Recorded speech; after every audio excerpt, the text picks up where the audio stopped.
પણ how to leave, એ 70-80 વર્ષનું જીવન કેવી રીતે જીવવું, એ આપણા મહાન સંતોએ આપણને શીખવાડ્યું છે.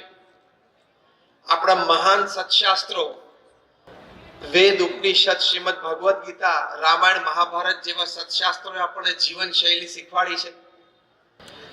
આધુનિક વિચારધારાઓમાં પણ આમાં મહાન ચિંતકોએ આપણને શીખવાડ્યું છે. અને આ બધાના સાર રૂપે પ્રમુખ સ્વામી મહારાજ કે મહંત સ્વામી મહારાજનું જીવન એ આપણને ઘણું બધું શીખવાડી જાય છે. કારણ કે સુખી તો દરેક વ્યક્તિને થવું છે, હા કે ના? Just raise your hands if you say yes. બધા હાથ ઊંચો કરો. અને વિચાર હોવો જ જોઈએ, એની માટે પ્રયત્ન થવો જ જોઈએ, અને દ્રઢતાપૂર્વકનો પ્રયત્ન થવો જોઈએ. કારણ કે અંગ્રેજીમાં એક કહેવત છે, you have only two choices. જીવનમાં આપણી પાસે ફક્ત બે પસંદગી છે, either you cry or you smile. કોઈ પણ સંજોગ અને પરિસ્થિતિમાં કાં તો તમે રોવો અને કાં તો હસતા મોઢે એનો સામનો કરો. બે જ ચોઈસ છે, ત્રીજી ચોઈસ જ નથી. Am I right? Either you cry or you smile. કાં તો તમે દુખી થઈને ખૂણે બેસી જાઓ અને કાં તો હસતા મોઢે પરિસ્થિતિને સ્વીકારી એ પરિસ્થિતિની સામે ઝઝૂમતા શીખો. આ બે જ ચોઈસ છે. તો આપણે જ્યારે આપણું જીવન સુખી બનાવવું છે ત્યારે ચોઈસ નંબર 2 ઉપર હંમેશા રહેવું, કે કોઈ પણ સંજોગોમાં, કોઈ પણ પરિસ્થિતિમાં, કારણ કે life is like a sine wave, ઉતર ચઢ તો જીવનમાં આવ્યા જ કરશે. ત્યારે પરિસ્થિતિ સંજોગોને સમજીને એનો સામનો કરીને એ પરિસ્થિતિ અને સંજોગોને કેવી રીતે નિપટાવવા, એ આપણને સુંદર માર્ગદર્શન મહાન સંતોએ, શાસ્ત્રોએ અને આપણે વાત કરીએ એમ પ્રમુખ સ્વામી મહારાજ કે મહંત સ્વામી મહારાજના જીવનમાંથી પ્રાપ્ત થાય છે. જો અત્યારે શિક્ષણની દ્રષ્ટિએ જોઈએ તો શહેરોમાં અને તાલુકા જગ્યાઓમાં બધાને શિક્ષણની સારી સુવિધાઓ પ્રાપ્ત થઈ છે. હવે તો ઘણા બધા અંતરિયાળ ગામો સુધી શિક્ષણની વ્યવસ્થાઓ ખૂબ સારી થઈ છે. એટલે શિક્ષણની દ્રષ્ટિએ when it comes to academics બધાને ઘણી બધી તકો છે. વેપાર ધંધાની પણ ઘણી બધી તકો બધા પાસે છે. અનેક પ્રકારના વેપાર ધંધા થાય છે. અહીંયા તમારે ડિહાઇડ્રેશન પ્લાન્ટ આટલા બધા ચાલે છે. આખા ભારતમાં કદાચ 150 કે 160 જેટલા ડિહાઇડ્રેશન પ્લાન્ટ હશે, એમાંથી 110 120 તો ખાલી મહુવામાં જ છે. એટલે વેપાર ધંધાની પણ ઘણા બધાને ઘણી બધી અનુકૂળતાઓ હોય. એટલે શિક્ષણ અને વેપારની અનુકૂળતાઓ, તકો એ દિવસે દિવસે વધતી જાય છે.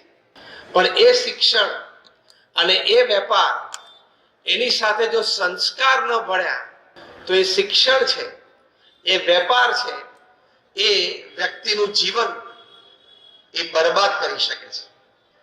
શિક્ષણની દ્રષ્ટિએ તમે પહેલા જુઓ તો the bombs and the missiles are not made by illiterate people, uneducated people. આ બોમ્બ અને મિસાઇલ બનાવે છે કોઈ અભણ વ્યક્તિઓ નથી બનાવતા. એ ટોપ ક્લાસ સાયન્સ ગ્રેજ્યુએટ્સ બનાવે છે. અને ઘણા તો આઈવી લીગ કોલેજીસમાંથી ભણ્યા હોય, એટલે હાર્વર્ડ ને સ્ટેનફોર્ડ ને કાર્નેગી મેલન અને યેલ અને કિલોન જેવી યુનિવર્સિટીમાં ભણ્યા હોય, સ્નાતકો થયા હોય વિજ્ઞાન ક્ષેત્રમાં, પીએચડી થયા હોય, એ લોકો બોમ્બ અને મિસાઇલ બનાવે છે.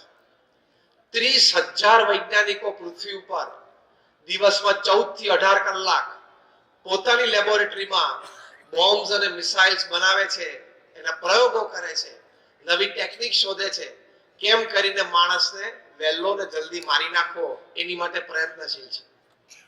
કોરોના દરમિયાન 30,000 વૈજ્ઞાનિકોએ ખાલી શસ્ત્ર બનાવવામાં જે બુદ્ધિ શક્તિ વાપરી, એ 1.5 વર્ષ જો એ લોકોએ કોરોના માટે કાઢ્યો હોત ને તો આપણે આટલી બધી બરબાદી નહોત નહીં. એટલે એની પાસે શિક્ષણ છે પણ સંસ્કાર નથી કે મારે મારી બુદ્ધિ, મારે મારું ભણતર, મારે મારો અનુભવ એ લોકોની સુખાકારી માટે કરવો જોઈએ, માનવ જીવનના ઉત્કર્ષ માટે કરવો જોઈએ. એની બુદ્ધિમાં વિચાર નથી, કારણ કે સંસ્કાર નથી. એટલે જેમ એક બહુ જ મોટા પ્રોફેસર એમએસ યુનિવર્સિટીમાં કહેતા કે sometimes universities are producing educated monkeys. ઘણી વખત યુનિવર્સિટીઓ છે ને ભણેલા ગણેલા વાંદરા તૈયાર કરે છે. વેપારની દ્રષ્ટિએ પણ એવું છે, વ્યવસાયની દ્રષ્ટિએ પણ એવું છે. એમાં પણ સંસ્કાર જોઈએ. સંસ્કાર ના હોય, સમજો આપણે વાત શું સમજવા બેઠા છીએ કે મારું જીવન સુખી જીવન, તો એ વેપાર વ્યવસાયમાં પણ આપણે સંસ્કાર જોશે, નહીં તો નીતિમત્તા અને પ્રામાણિકતા ક્યારેય નહીં આવે. જેણે જેણે ક્રિકેટના બોલ સાથે ચેડા કર્યા બધાએ ક્રિકેટ છોડવું પડ્યું કે નહીં? અને જેણે જેણે બેંક સાથે ચેડા કર્યા બધાએ દેશ છોડવો પડ્યો કે નહીં? 2-3 જણા લંડન ભાગી ગયા છે, 2-3 જણા કેરેબિયન આઇલેન્ડ ભાગી ગયા છે, બધાને પાછા લાવવાના છે. અને તિહાર દિલ્હીમાં wide arm spread ready to hug them. નીતિમત્તા અને પ્રામાણિકતા તમે ચૂકો વ્યવસાયમાં અને વેપારમાં, એ સંસ્કારનો અભાવ છે. એટલે પ્રમુખ સ્વામી મહારાજ પોતાના વિશાળ અનુભવ પરથી એક સરસ વાત કરતા.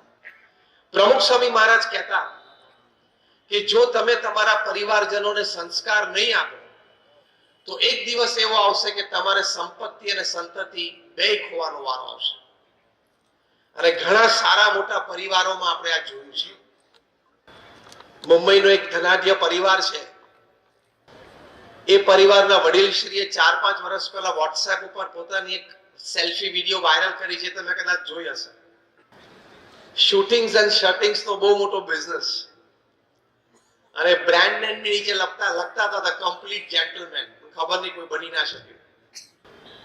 અને બહુ જ મોટો વેપાર, 20,000 કરોડનો વેપાર દીકરાને આપ્યો. જે કઈ ઘટનાઓ ઘરમાં બની હશે, દીકરાએ પિતાશ્રીને ઘરમાંથી કાઢી મૂક્યા. ત્યાં અત્યારે મુંબઈમાં નેપેન્સી રોડ ઉપર એક 2 BHK ફ્લેટમાં એક ડ્રાઈવર અને કુક આપીને ગોઠવી દીધા. આ પિતાએ પોતાના આ દીકરાને ઇંગ્લેન્ડ અને અમેરિકાની સારામાં સારી યુનિવર્સિટીમાં અભ્યાસ કરાવેલો. એટલે શિક્ષણની દ્રષ્ટિએ કોઈ ખામી નથી. 20,000 કરોડનો વેપાર વારસામાં આપેલો, એટલે વ્યવસાય વેપારની દ્રષ્ટિએ પણ કોઈ ખામી નથી. ખામી ક્યાં રહી ગઈ? સંસ્કારમાં. એટલે મારું જીવન એટલે કે આપણું જીવન સુખી બનાવવું હોય, શિક્ષણ તમે સારામાં સારું આપવું જોઈએ સંતાનોને. એની માટે પૂરા પ્રયત્નશીલ આપણે છીએ અને રહેવાના છે. વેપાર ધંધો પણ ખૂબ સારો વિકસાવવો, પણ સાથે સાથે મુખ્ય મુદ્દો એ છે કે આ બંનેની પુષ્ટિને અર્થે આપણા જીવનના સુખાકારી માટે આપણા જીવનમાં, આપણા પરિવારના તમામ સભ્યોના જીવનમાં સંસ્કાર દ્રઢ હોવા એ ખૂબ જરૂરી છે. એક વિચારધારા છે, સંસ્કાર છે એક વિચારધારા છે. એ વિચારમાંથી વાણી અને વર્તન સ્ફુરે છે. એ વાણી અને વર્તનમાંથી અભિગમ, વ્યક્તિત્વ અને ચારિત્ર બહાર આવે છે. એ જો પોતાની સુખાકારી માટે હોય, સમાજ માટે સવડા વિચાર હોય, સમાજના ઉત્કર્ષ માટેના પવિત્ર વિચારો હોય, તો એ ક્રિયાને વર્તન, એ વ્યક્તિત્વને ચારિત્ર ખીલી ઉઠે.